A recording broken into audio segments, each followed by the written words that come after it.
Catherine Kate Beck was born in Albany, New York on March 1st, 1914, to Polish-born parents.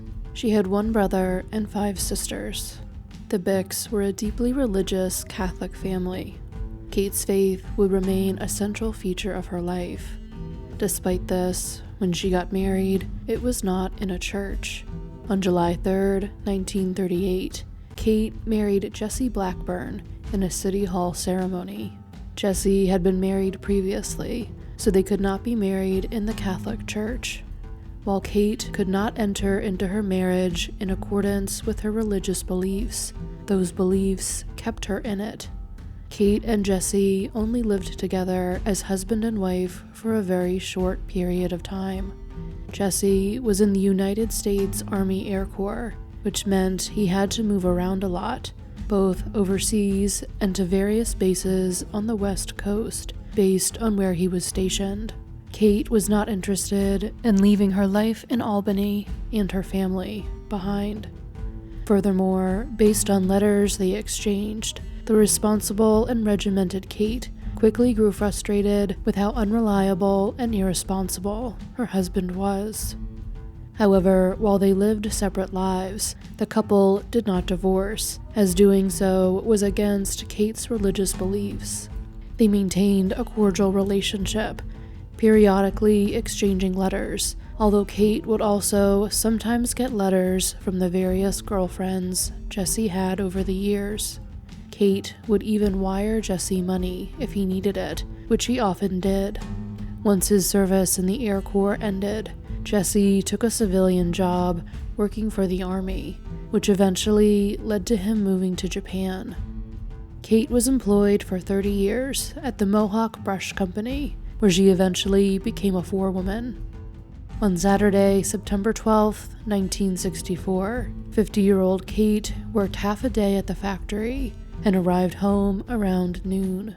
Kate owned her 2-family house at 117 Colony Street in Albany. She lived on its first floor and rented out the upstairs apartment to supplement her income. Kate was well liked by her neighbors. She was known for being a kind but fairly private person. She was also known to her neighbors for sticking to a very strict routine. She was seen by neighbors between 5 and 6 p.m. on the 12th, sweeping her front porch, as she did every Saturday. This would be the last time anyone saw Kate alive. The last time Kate spoke to anyone would be a short time later, when she talked to one of her sisters over the phone. Kate attended the 6 o'clock Mass at St. Joseph's Roman Catholic Church every Sunday morning without fail. On September 13th, however, she was not at the service. She did not attend the 8 a.m. Mass either. Later in the day, neighbors noticed that she never came outside to do her normal Sunday chores, hanging her laundry out to dry and burning her trash. Kate was driven to and from work every day by her friend Marie Hogan. When Marie arrived at the Colony Street house on the morning of Monday the 14th, however, Kate did not come outside to get in the car.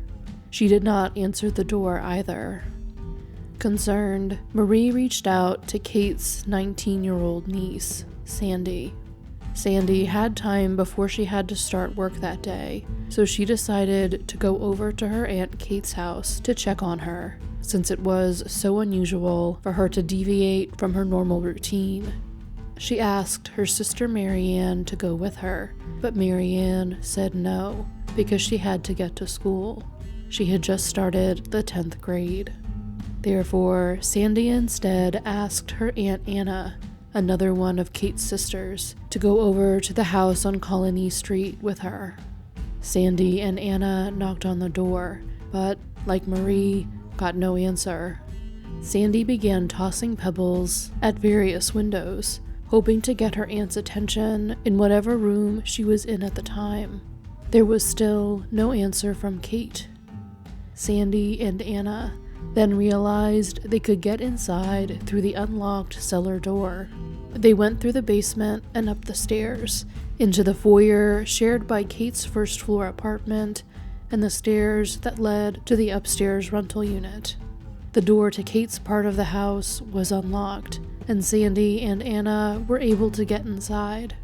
Kate was not anywhere on the first floor of the house. She did not answer when Anna and Sandy called her name. Initially, nothing seemed out of place anywhere on the first floor. Kate had told multiple people she would be painting the upstairs apartment in preparation for a new tenant, so Sandy and Anna went up the stairs to see if they would find her working on the apartment.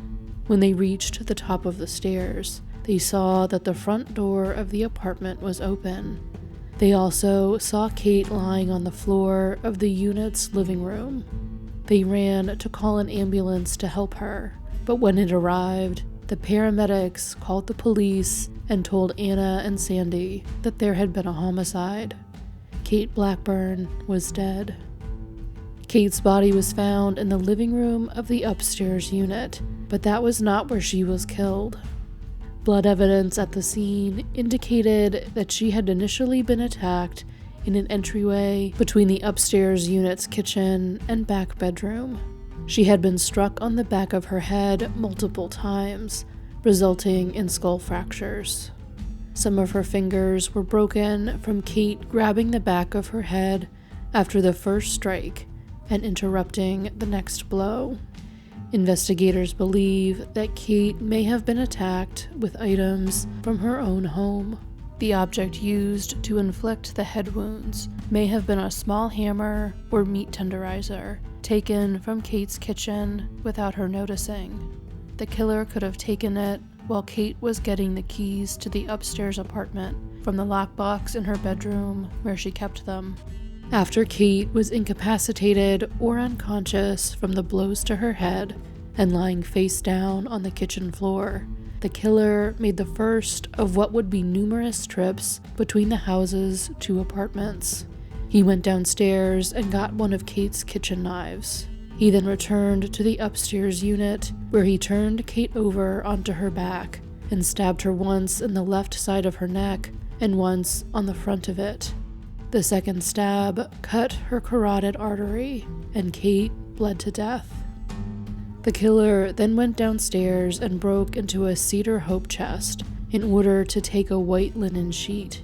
He also brought up 2 pillows from Kate's bed. It appears that the killer had not anticipated the massive amount of blood that his crime would create. He dragged Kate's body into the living room, where it would later be discovered, and attempted to clean up the pool of blood left in the spot where he had killed her. He ultimately gave up and left the sheet near the large amount of remaining blood, which would eventually begin seeping through the floor and into the downstairs apartment where Kate had lived. After police concluded their investigation, the task of actually cleaning up the blood would be undertaken by Kate's nieces, Sandy and Teresa. While it was an upsetting task for both of them, they both wanted to spare their mothers the horror of seeing so much of their sister's blood. The killer had pushed up Kate's long brown dress and full-length petticoat so that they bunched around her neck and shoulders and cut away her bra. He then used heated knives to burn intricate lines that formed shapes on Kate's breasts and around her lips. There was no electricity in the upstairs apartment at the time, so it is believed he made multiple trips downstairs to place Kate's own kitchen knives in the burner flames of her own stove to heat them to the point where they could mutilate her body in such a manner. When he was done, the knives were then left under the stove cover. The killer then raped Kate's body, leaving behind seminal fluid. More than 300 people attended Kate's funeral mass at St. Joseph's Church and interment at St. Agnes Cemetery. More than 100 of the mourners were co-workers of Kate's at the Mohawk Brush Company. They had been given the day off to attend the services. 11 of Kate's co-workers served as either honorary or actual pallbearers. Police closely monitored the ceremony, watching the crowd at the burial from across the street and placing a microphone in Kate's casket, hoping to find clues in the case. Kate's distraught family was shocked that someone could hurt her at all, much less in such an abhorrent manner. Several of her loved ones were hysterical at her funeral. At the service, the family also became aware that Kate had been keeping a secret from them for quite a long time. She had been in a long-term relationship for the past 16 years. Kate had met Ben Maskin in 1948. Ben had previously survived polio. While he was still able to walk following his recovery, he did so with great difficulty. He sold produce for a living and lived with his mother.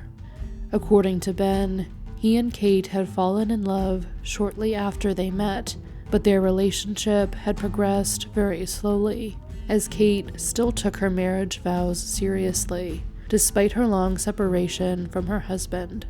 Being involved with a man who was not her husband, in any manner, went against her religious beliefs, but so did getting a divorce. Further complicating their relationship was the fact that Kate was Polish and Catholic, and Ben was Jewish. At that time and in their community, a relationship that crossed these cultural and religious lines was still somewhat unconventional. A few of Kate's close friends knew about her relationship with Ben, but Kate could not bring herself to tell her family about him, since her relationship with him went against her religious principles. Kate was very close with her family, and they and their potential opinions were very important to her. While she did not feel as though she could disclose her relationship with Ben to her family, it does appear that she wanted him to get to know her loved ones in whatever limited capacity he could. When Kate's niece and goddaughter, Sandy, was working at a Carvel ice cream stand, Kate and Ben would park some distance away from it so that they could watch her work without being seen together. Kate would send Ben up to the counter to order so that Ben could meet Sandy, even though she would not realize his significance and just think he was a regular customer. Ben was interviewed extensively by police, and he fully cooperated with the investigation. It appears he cared for Kate dearly, and he was heartbroken over her murder. On the Saturday, Kate was last seen alive. He had spent the day at a local restaurant, playing card games with friends. He had tried coming over to see Kate late that evening, but she had not answered the door. He came back to see her the following day, after she should have gone to Mass, but again, she did not answer the door like she normally would. Ben waited for her in the neighborhood throughout the day, but never saw her. He tried calling her approximately 10 times, between Saturday and when her body was discovered on Monday, with no answer, which greatly concerned him. Ben was able to provide additional information about something police already believed may have been connected to Kate's murder, her renting out the apartment where her body was ultimately found. Kate had the same family as tenants in her apartment for many years. However, they had been forced to move out earlier in 1964 due to a death in the family. Kate began advertising the apartment in the Knickerbocker newspaper in July, and the ad ran for the final time on September 4th, just over a week before Kate was killed. Kate had told various people in her life that she had found a new tenant and that she would be painting the apartment and doing other tasks to prepare for them moving in on October 1st. According to Ben Maskin, however, Kate was wary of the man who had paid a $10 deposit to move into the apartment. Kate had described the new tenant to family members as a short man in his 50s. He had told Kate that he and his mother would be moving into the apartment. Kate was second-guessing her decision to rent to the man, however. He had smelled of alcohol when he had come to see the apartment. Additionally, he had given Kate his current address. Kate was suspicious because he claimed to live at 369 2nd Avenue, which was in a nicer section of Albany. Kate's home was in a decidedly working-class neighborhood. Kate found the idea of the man and his mother moving from a more desirable neighborhood into hers suspicious. Therefore, on the night of Wednesday, September 9th, she asked Ben to drive her over to see the house at the address the new tenant had given her. The address was legitimate, but it was too dark for Kate and Ben to determine which house was number 369. They then drove back to Kate's house, and Ben left later in the evening. He never saw Kate alive again. No one ever came forward identifying themselves as the man who had paid Kate the deposit, solidifying concerns initially raised by Kate herself that something was off with the potential tenant. In addition to the fact that she was killed in the apartment that was for rent, the last known contact with Kate seemed to confirm that renting out the apartment was what brought her killer into her house. Kate spoke to her sister on the phone in the early evening of September 12th. Her sister had wanted to bring Kate over some food for dinner. Kate told her no, because a tenant was coming to see the apartment. It is unclear if Kate meant that the man who had paid the deposit was coming over to see the apartment again before he moved in, or if Kate was having someone else who was interested in moving in over to tour the apartment. As uneasy as Kate was about the man who had paid the deposit, she may have tried to find a different tenant before he was due to move in. A scrap of paper with 117, the same number as Kate's house number, was found outside the house, leading to speculation that someone may have come looking for Kate's house, knowing the house number but not being familiar with the house itself. Kate's apartment was, for the most part, left untouched by her killer, with the major exceptions being the hope chest he broke into to find a sheet and the knives he used in the actual murder.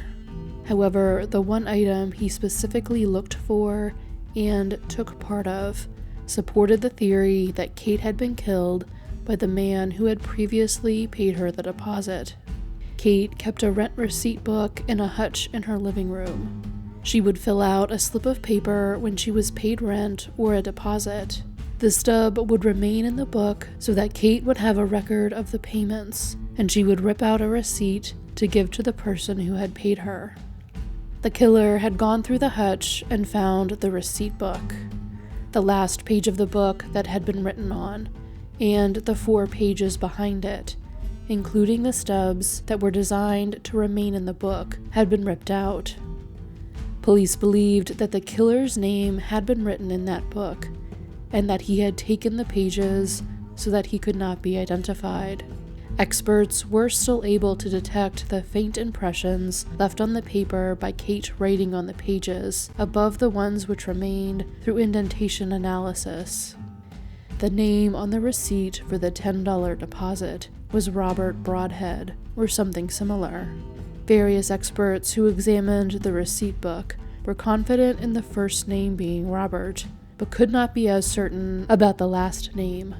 Other possible last names provided by various experts included Brand, Brandt, Broadhead, and Broadstead. The experts were also able to determine that the address listed on the receipt was 369 2nd Avenue, the same address Ben Maskin had provided to them when he described attempting to go to the address with Kate to check out the new tenant's claim of living there a few days before she was killed. Police investigated every man with a name that could match the one written by Kate in her receipt book, but they could not connect any of them to the case. As best as they could tell, the man had provided Kate with a false name. Police also investigated the people living at the address the man had given Kate, as well as people living in houses with the number 369 on other streets in Albany. Investigators did not limit their potential suspects to just men matching the description Kate had provided of the man who had put down a $10 deposit to move in on October 1st. This description came secondhand from Kate's family members, and they may have confused the new tenant with another man who had come to see the apartment. Information about Kate's murder was shared in several states, and investigators traveled as far as Connecticut to follow up on suspicious potential renters. A woman in Connecticut had called police to tell them about a man who had called her, asking to see an apartment she was advertising for rent. She thought the man sounded suspicious, and he had told her he was renting the apartment for himself and his mother, as Kate's new potential tenant had told her. Albany police were waiting for him when he came to tour the apartment. While he had been dishonest with the landlady, he had just been uneasy speaking with her because he was in fact renting the apartment for himself and his girlfriend. Despite the best efforts of police, time went on and no arrests were made in the case. Kate's home was eventually demolished. Kate's murder had a long-lasting, devastating effect on her family. The case also continued to have an effect on the members of the Albany Police Department for decades, which ultimately played a part in Kate's case finally being solved. Today, Melissa Morey is a commander with the Albany Police Department, but in 2018, she was a detective in the department's Forensic Investigation Bureau. In August of that year, her husband had attended a party with many of the department's retired detectives. Some of them were discussing old cases that had really stuck with them over the years. For many of them, it was the brutal murder of Kate Blackburn. Then Detective Morey's husband told her about the case when he came home, and she immediately took an interest in the case. She knew, because of her position in the Forensic Investigation Bureau, that evidence from cases even older than Kate's was still with her department, so she decided to look into what evidence from Kate's case was still available. She found that quite a large amount of evidence was still with the department, and that the investigators in 1964 had collected it carefully, ensuring that it would be well preserved. Detective Morey also learned that she knew someone named in the case file, Kate's niece Sandy, who had discovered Kate's body. Her husband informed her that this Sandy was their neighbor Sandy, who would compliment their dog while they were out walking it. The detective did not bring up the case with Sandy at the time in an effort to be sensitive to the fact that doing so might upset her. Detective Morey began organizing the case files and making inquiries about submitting some of the pieces of evidence for forensic testing, but her efforts on the case were temporarily interrupted when she was promoted to sergeant and moved to a new division. Then, in November of 2018, the Cold Case Analysis Center was founded at the College of St. Rose in Albany. Kate's niece Sandy saw coverage about the center's establishment on the local news and reached out to see if they could help with her aunt's case. They in turn contacted the Albany Police Department, and since Sergeant Morey had been working on the case recently, she was assigned to investigate it. In 2019, Kate's case was featured in the second season of the Cold Case Analysis Center's podcast, Upstate Unsolved, in hopes of identifying new witnesses and generating public interest in the case. Various options for forensically re-examining the evidence in the case were explored over the next few years, and eventually the best option was identified and funding for performing it was secured. In 2023, the Albany Police Department began working with Othram Inc. in Texas on advanced DNA testing after they received a grant from the nonprofit Season of Justice, which made financing the testing possible. A handkerchief, which had been found underneath Kate's body, was submitted for testing. Othram was able to use what is essentially a sterile wet vac system to extract DNA from the porous surface of the cloth. They then used forensic-grade genome sequencing to identify a comprehensive DNA profile. The profile was submitted to the FBI so that genetic genealogy could be used to identify a suspect. This effort did ultimately identify a man who potentially was the individual whose DNA was found at Kate's crime scene. Unfortunately, he had passed away in 1998. Police therefore approached his surviving relatives. They provided DNA samples for comparison and cooperated with the investigation fully, but they do not wish their involvement in the case to be publicly discussed beyond that. Their cooperation showed investigators that they were on the right track, so they moved forward with exhuming the potential suspect's body. The exhumation took place at Albany Rural Cemetery on September 15, 2025, 61 years and 1 day after Kate's body had been discovered. Samples were taken from a femur and an arm bone, and they were submitted for DNA testing. This testing confirmed that the deceased man's DNA was a match to the DNA found at the crime scene.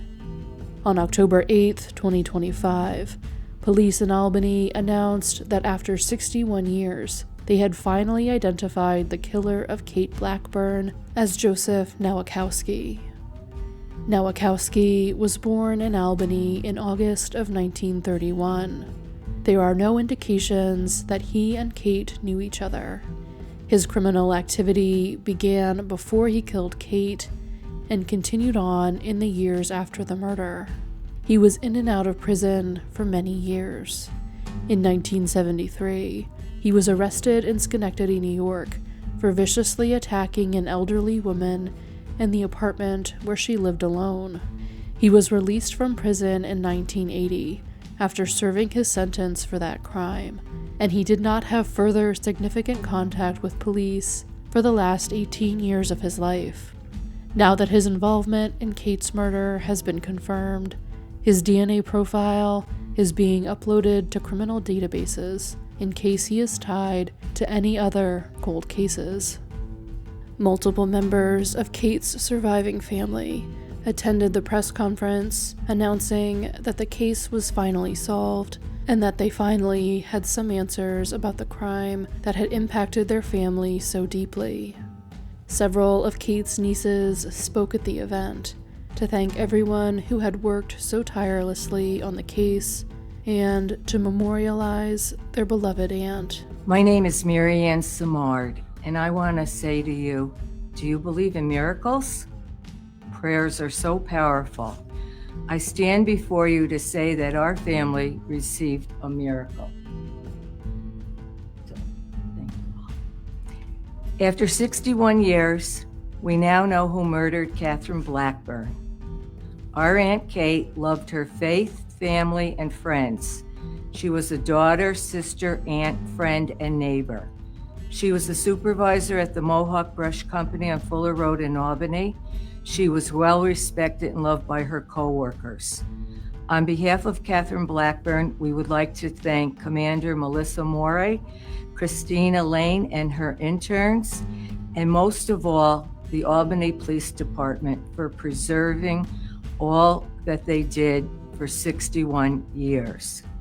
Without your help, today would not be possible. So many worked diligently to solve the 61-year-old case. Catherine Blackburn, you are not forgotten. One of the speakers was Kate's niece, Sandy Carmichael, now in her early 80s, who had discovered Kate's body when she was just 19 years old. 61 years ago, evil entered my aunt's house and changed our lives forever. We prayed for this day. Thanks to modern technology, persistence, determination, and a dedicated team, it has arrived. Thank you to all who made this possible. May God bless all of you, and may my aunt rest in peace.